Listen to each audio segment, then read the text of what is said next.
Welcome to another edition of Footprints in American History. Now today we're going to talk about the Pony Express. When I was in high school, one of the things I always remembered was they had this thing that they would use, this courier to go between schools. If a teacher wanted to send something to another one, they'd always say, put it on the pony.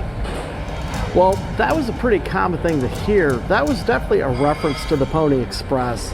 And a lot of Americans, they've heard about the Pony Express, but they don't really know a lot of what it's involved with. Now, the Pony Express, what was happening was mail in the 1800s was mostly by stagecoach.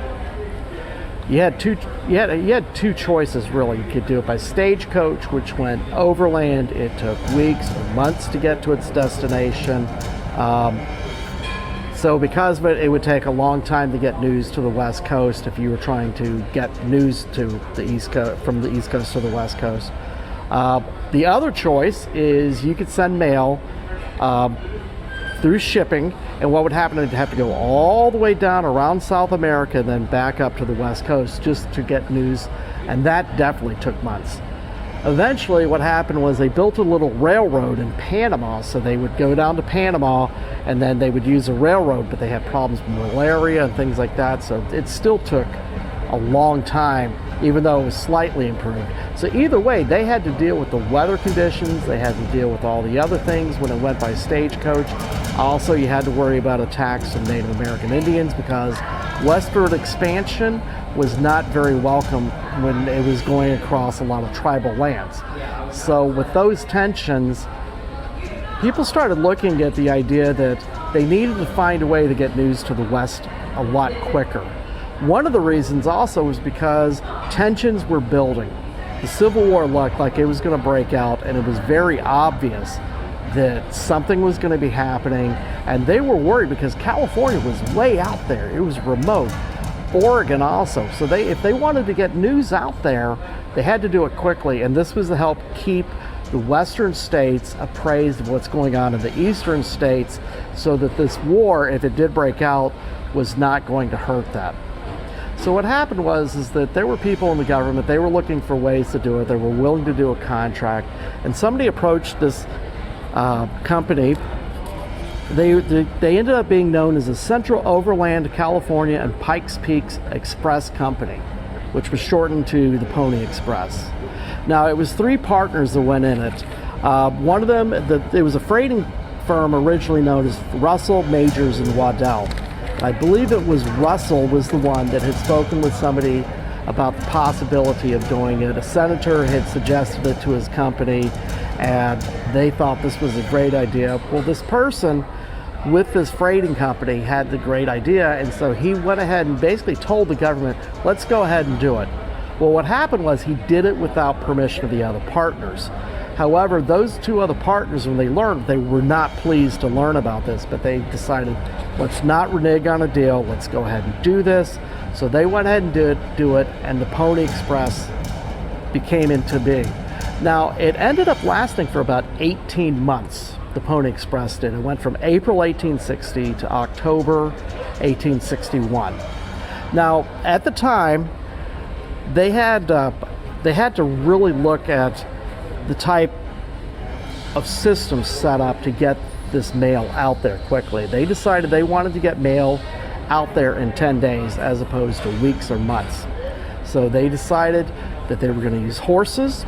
They were going to get some of the best horses. They were also going to get some of the best riders. So they started advertising. They were looking for thin, wiry men who were unafraid of death. So Buffalo Bill Cody was one of them. And what happened was that they started doing this. Now they also had to do, every division commander had 70 to 80 people underneath them, and they had hundreds of these people doing this. But they had to also establish stations. It started in St. Joseph, Missouri, which was just north of Kansas City, and it went all the way to Sacramento. And then from Sacramento, it was going to go by steamer up to San Francisco to get the mail. Well, what happened was they started doing this. Now, the pouches were actually about 20 pounds, and they went by a name known as mochilas. They weighed about 20 pounds. Each rider would get that, and the horses had to go full speed. Well, here's the thing though. Between St. Joseph and Sacramento, you're talking just under 2,000 miles. But they also needed the horses to be able to go fast. So what happened was they decided 10 to 15 mile stretches, they would establish a stagecoach, or excuse me, a Pony Express station.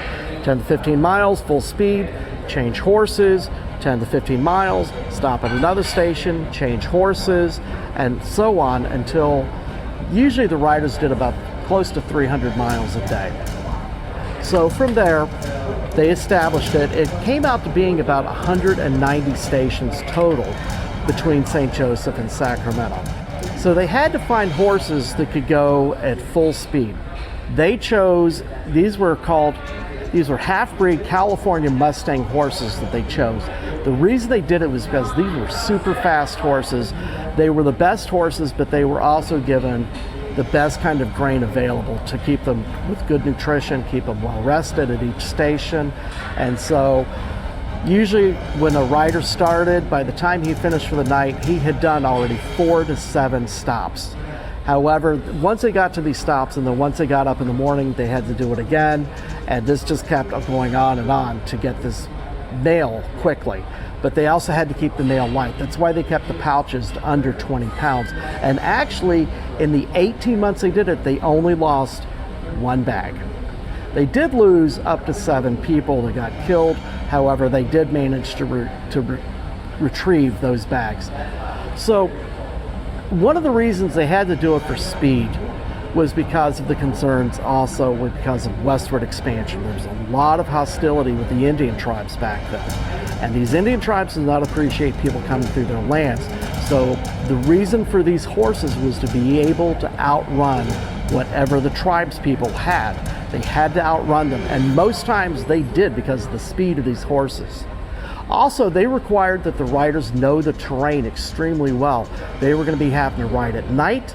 They were going to be having to worry about riding in snow and rain and every other condition. So they did not want the riders getting lost and then the mail taking longer than it should have. So they definitely established these as a major concern. Now for me, I actually had the pleasure of visiting one of these. It was in a town called Gothenburg, Nebraska. From what I've looked at as far as the routes go, it seems like if you're actually fairly close to Interstate 80, you're fairly close to a Pony Express station within at least a few hours. And I did get the pleasure of seeing one of these. It was a very special experience for me. Now, when it came to the Pony Express, it did have a lot of legend that went with it. Now, the original Pony Express started with Genghis Khan, and that Marco Polo saw that, and they were going at 25 miles a stretch. And that was the original version of it. However, with our Pony Express, it was something that it was unheard of by the American public, and newspapers ate it up. So they were printing stories about this, and these guys got up to legendary status. And they did have to take an oath about not drinking, not being a rabble-rouser, and so on, because they wanted men with at least some moral character to them that were doing this. They did not want problems arising. They also did not want them fighting with each other. So they had to take an oath stating this. Now, in the end, it only went 18 months. There was a couple reasons for it. Part of it was the concerns with tribal attacks. However, that really, in the end, was not a huge factor. More of the factors was the invention of the telegraph. Now you could get news across the country instantaneously, and the telegraph eventually did end the Pony Express as far as service went. However, one of the other reasons, and this was the big reason, was just financial. The American public was not supporting it. Now, they loved the Pony Express, the stories of it. However, the problem, though, was it was so expensive. This was a fast service, and the average person, by today's dollar, would have had to spend $164 to get a letter from the eastern states to the western states. So in the end, it was doomed, and the only people that really ended up using it in the long run were businesses and newspapers. In the meantime, I hope you guys have a wonderful day. Thank you for watching. Please like and subscribe to the channel. Ring the bell if you want notifications for future videos. And also, don't forget to take a look at my other channel. It's called Just a Bit Outside. We've also been posting, this is a lot of things that you're not going to find in Footprints in American History that are posted. I hope you have a great day. Thanks so much. Fair winds and following season.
Just a bit outside.